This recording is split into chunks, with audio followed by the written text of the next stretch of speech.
Milan berbenah, Stefano Pioli rubah formasi paten Giroud jadi pendamping Ibrahimovic. Pelatih AC Milan Stefano Pioli terus melakukan pembenahan demi menyambut kompetisi musim baru 2021-2022. Runner-up Liga Italia musim lalu terus bergerak dengan mendatangkan amunisi anyar. Satu di antara pemain yang tinggal menunggu waktu untuk diumumkan AC Milan ialah Oliver Giroud. Kabar yang berkembang, pemberi jersey itu dikontrak dengan durasi 2 tahun. Penunjukan Oliver Giroud memiliki kaitan erat dengan Zlatan Ibrahimovic. Bergabungnya mantan pemain Arsenal tersebut sejatinya membuka lembaran baru bagi pemain Rossoneri. Dilansir dari laman Saber Milan, kedatangan bomber tim Prancis tersebut memiliki potensi untuk Stefano Pioli mengubah paten formasinya. Bersama dengan Rossoneri, Stefano Pioli setia menggunakan taktik 4-2-3-1. Zlatan Ibrahimovic yang diplot sebagai ujung tombak penyerangan AC Milan tampil menjanjikan. Namun, mendengarkan Giroud membuat Pioli memiliki beberapa formasi yang dapat dicoba. Sejatinya, juru taktik asal Italia itu juga wajib belajar dari kesalahan musim lalu. Kala itu AC Milan memiliki duet striker jagung pada diri Zlatan Ibrahimovic dan Mario Mandzukic. Namun sayang, Pioli tetap setia untuk menggunakan formasi pakemnya. Walhasil, Mario Mandzukic sama sekali terpinggirkan dan jarang mendapatkan menit bermain.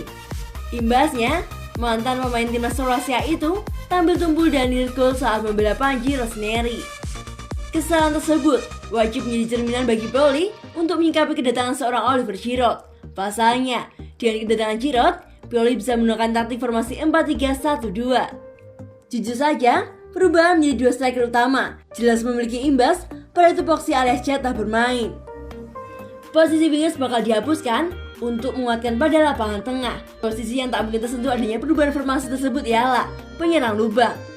Besar kemungkinan dengan duet Oliver Giroud dan Zlatan Ibrahimovic akan diikuti dengan perubahan di posisi gelandang.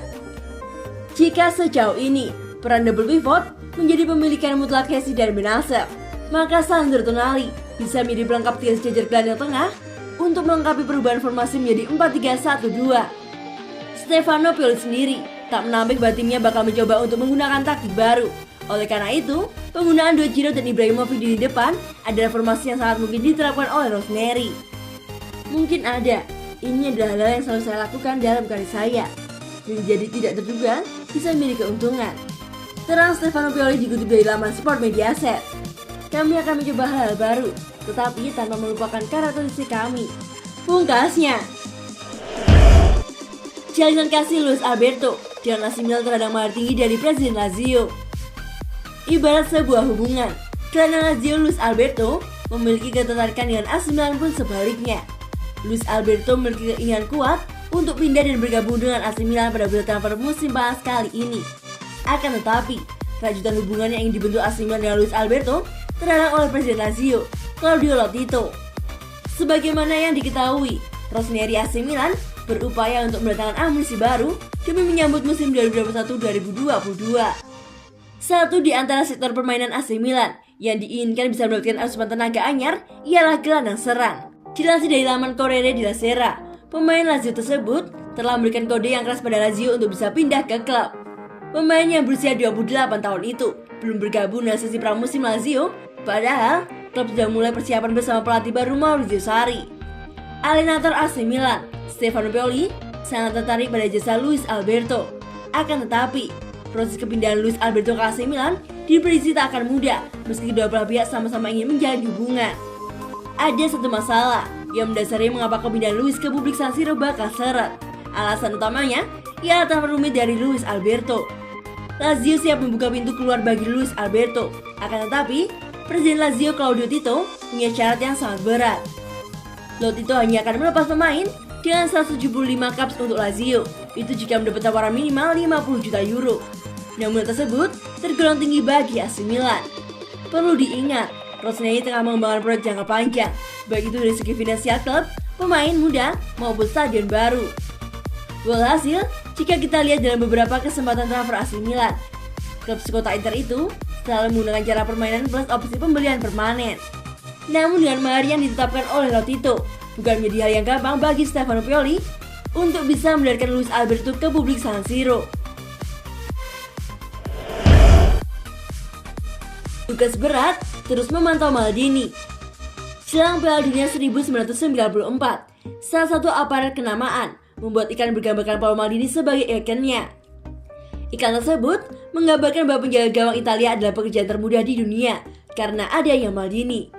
Dan sebaliknya, Paolo Maldini kini menjalani pekerjaan paling menantang di dunia, yaitu direktur olahraga AC Milan. Setelah 25 tahun sebagai pro, fase itu berakhir. Katanya di The Athletic, "Meskipun saya secara mental siap untuk pensiun, saya ingat dua hal terjadi. Saya berada di Miami, pramusim dimulai dan saya berpikir, saya tidak di sana, saya harus pergi kereta. Saya sedikit merindukannya, tetapi saya pikir itu membuat saya baik karena saya tidak mengalami stres." Usianya kini 52 tahun, namun sosoknya masih tegas. Gaya berbicara khas Italia Utara masih bisa terdengar jelas. Berbeda dengan compatriotnya seperti Andrea Pirlo, Gattuso, Andriy Shevchenko, dan Sergio yang memilih menjadi pelatih, Maldini memilih mengabdi kepada klubnya di jajaran direksi. Tugas ini tidak lebih mudah. Ketika semua pelatih berpikir mengenai taktik dan cara meraih kemenangan, Maldini memikirkan 23 pemain plus jajaran pelatih. "Saya berpikir 200 hal dalam sehari," ujar Maldini. Sebagai direktur teknis, saya punya dua peran. Pertama di kantor dan menangani transfer ketika musim dimulai. Lalu bertemu pemain dan melihat kemajuan tim, ujar Maldini. Pendekatan Maldini di bursa transfer sama seperti ketika dirinya masih menjadi pemain. Maldini memiliki agen bernama BP Bonito.